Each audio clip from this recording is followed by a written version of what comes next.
ध्रुति के चाचा चाची ने राधे के जाते ही पहले एक दूसरे को देखा, फिर तुरंत ही ध्रुति के पास पहुंच गए। ध्रुति अब भी रोटियों में ही लगी हुई थी।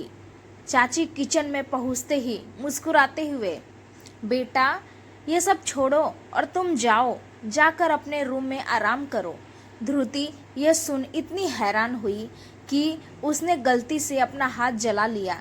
चाची ने जब ये देखा तो लगभग ध्रुति का हाथ खींचते हुए कहने लगी, ये क्या किया? चाची तुरंत ही ध्रुति को बाहर ले आई और उसे सोफे पर बिठा के उसके हाथ में मलहम लगाने लगी। ध्रुति को तो मानो लग रहा था कि वो सपना देख रही हो। वो अपनी बड़ी बड़ी आंखों से हैरान होकर अपनी परेशान सी चाची को देख रही थी। उसका दिमाग तो जैसे काम करना नहीं कर रहा था। उसे तो याद भी नहीं कि कभी उसकी चाची ने उसे इस तरह प्यार या उसके लिए चिंता जताई हो। चाची ने मलहम लगाया, फिर ध्रुति को उठाकर अपने साथ ही उसके कमरे में ले गई।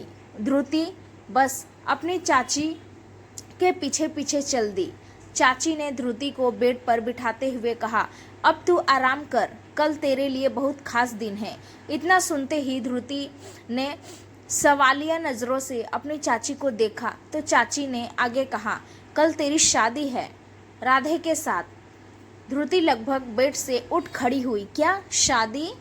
चाची ने ध्रुति को वापस से बिठा दिया और कहने लगी, हाँ, और वो भी कल ही है, तो अब तू आराम कर। ध्रुति ने कुछ भी नहीं कहा और चाची ध्रुति को वहीं छोड़कर नीचे चली गई। ध्रुति मन में खुद से ही, आज तक मेरी मर्जी का मेरे साथ कभी कुछ नहीं हुआ ही नहीं, तो शादी ये तो मुमकिन ही नहीं। जैसे यहाँ थी वहाँ भी रहूँगी। कहते हुए ध्रुति जाकर अपने मम्मी पापा के तस्वीर के सामने खड़ी हो गई और ज़बरदस्ती होठों पर एक छोटी सी मुस्कुराहट ले आई और कहने लगी, माँ पापा, आपको पता है कल शादी है आपकी बेटी की, आप मुझे आशीर्वाद देने आएंगे ना? कहते हुए ध्रुति की आंखें नम हो गई। उसने खुद को संभाला और छत की तरफ भाग गई। ध्रुति छत के एक किनारे सिकुड़ कर बैठी हुई थी। उसकी आंखों से लगातार आंसू बह रहे थे। वो अपने आंसू बार बार पोंछती, पर ये जिद्दी आंसू लगातार बह रहे थे। थोड़ी देर बाद ही जूली भी अपने छत पर आई, जिसे ध्रुति ने तो देख लिया, पर जूली ने ध्रुति को नहीं देखा, क्योंकि सूरज को डूबे काफ़ी वक्त हो गया था और अंधेरा भी छा चुका था, जिस वजह से जूली को ध्रुति दिखी नहीं। जूली को देख ध्रुति ने दोनों हाथ अपने मुंह पर रख लिए थे ताकि जूली उसका रोना न सुन ले, पर जो होना है वो होकर ही रहना है। जूली के कानों में हल्की सी सिसकी की आवाज़ पड़ ही गई। उसने नज़र घुमाकर ध्रुति को छत पर देखा। पहले तो उसे कोई नज़र ही नहीं आया, फिर उसने बड़े गौर से देखा तो एक किनारे बैठी हुई ध्रुति का साया उसे नज़र आया। जूली मन ही मन में, ये कौन बैठा हुआ है? जूली धीरे से उस ओर बढ़ने लगी। उसने अपने मोबाइल का फ्लैश ऑन किया और उसी ओर कर दिया। ध्रुति, जिसने अपनी आंखें बंद कर रखी थी, आंखों में फ्लैश पड़ते ही उसने अपनी आंखें खोल ली और अपने हाथ अपने आंखों के सामने करते हुए देखने लगी कि सामने कौन है। जब जूली ने ध्रुति के आंसुओं से भरा हुआ चेहरा देखा तो जूली बहुत घबरा गई और उसने तुरंत मोबाइल एक किनारे रखा और ध्रुति को उठा लिया और कहने लगी, ध्रुति क्या हुआ? किसी ने तुझसे कुछ कहा क्या? बोलना, चाची ने कुछ किया? ध्रुति ने कोई जवाब नहीं दिया और जूली को अपने गले से लगा कर रो पड़ी। ध्रुति को इस तरह से रोते हुए देख जूली की भी आंखें नम हो गई। वो ध्रुति की पीठ सहलाने लगी। काफ़ी देर बाद जब ध्रुति शांत हुई तो जूली ने धीरे से कहा, क्या हुआ है? ध्रुति जूली से अलग हो गई और उसने अपना चेहरा ऊपर की तरफ किया। फिर आसमान की तरफ देखते हुए ही ध्रुति बोली, आज माँ पापा की बहुत याद आ रही है, इतनी कि मैं बता नहीं सकती। उनकी यादों ने मुझे सोचने पर मजबूर कर दिया कि अगर माँ पापा साथ होते तो कितना अच्छा होता है न। कहते हुए ध्रुति जूली की तरफ पलटी, जो शक भरी निगाहों से उसे घूरे जा रही थी। इससे पहले जूली या ध्रुति में से कोई कुछ कहता, नीचे से चाची की आवाज़ आई। ध्रुति ने जूली की तरफ देखते हुए हड़बड़ी में कहा, बाद में बात करते हैं, कहकर ध्रुति तेज कदमों से नीचे चली गई। ध्रुति पहले अपने रूम में गई, चेहरा धोकर साफ किया, फिर नीचे आ गई।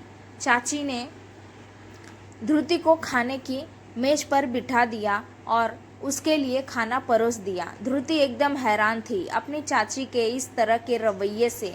कुछ ही देर बाद ध्रुति अपने बेड पर करवट बदल रही थी। उसे बिल्कुल भी नींद नहीं आ रही थी। राधे अपने बालकनी पर लगे चेयर पर बैठा हुआ था।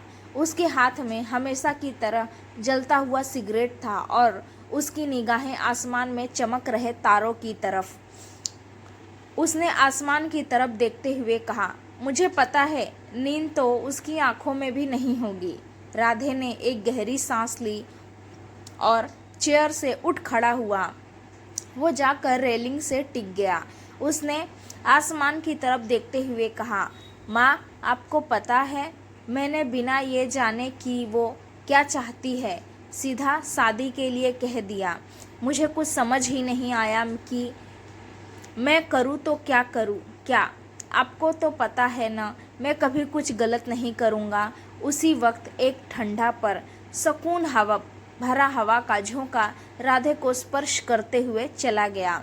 राधे की आंखें खुद ब खुद बंद हो गई। राधे ने अपनी आंखें खोली और कहा, मुझे पता था कोई समझे चाहे न समझे आप अपने बेटे को ज़रूर समझेंगी।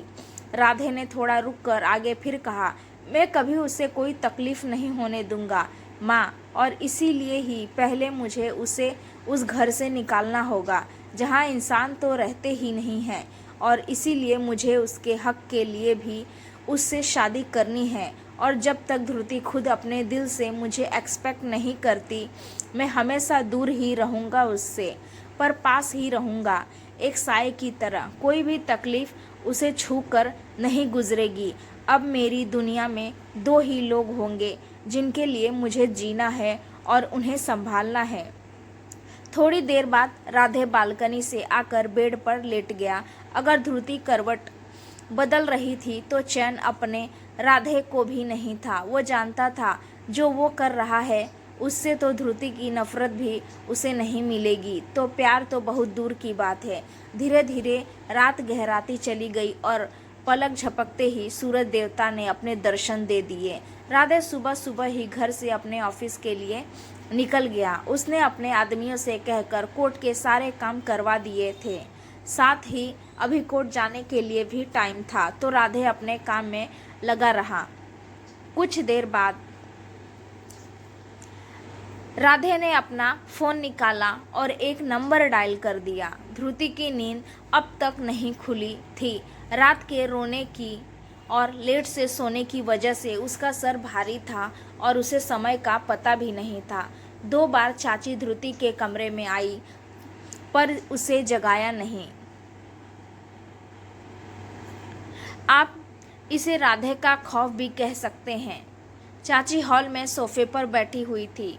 उसके बगल में उनके पति देव बैठे हुए थे। चाची ने अचानक कहा, कुछ सोचा है कि हम उसे क्या जवाब देंगे? चाचा गंभीर लहजे में, ये सब तुमने मुझसे पूछ कर नहीं किया था, और वैसे भी राधे से कोई उलझने के बारे में सोच भी नहीं सकता। अब तुम जानो कि तुम्हें क्या जवाब देना है उसे। वैसे भी 3 दिन बस बाकी है, ध्रुति 20 साल की हो जाएगी, चाचा ने परेशानी से कहा। दोस्तों, इस कहानी का अगला भाग हम अगले आने वाले वीडियो में देखेंगे। दोस्तों, उम्मीद करती हूँ आपको हमारी कहानी पसंद आई होगी। कहानी पसंद आई है तो प्लीज़ वीडियो को लाइक करें, अपने दोस्तों के साथ शेयर करें। चैनल पर नए हैं तो चैनल को सब्सक्राइब करें, और हाँ, नोटिफिकेशन बेल को ज़रूर दबाएं ताकि अगली अपडेट सबसे पहले आपको मिले। Thanks for watching video.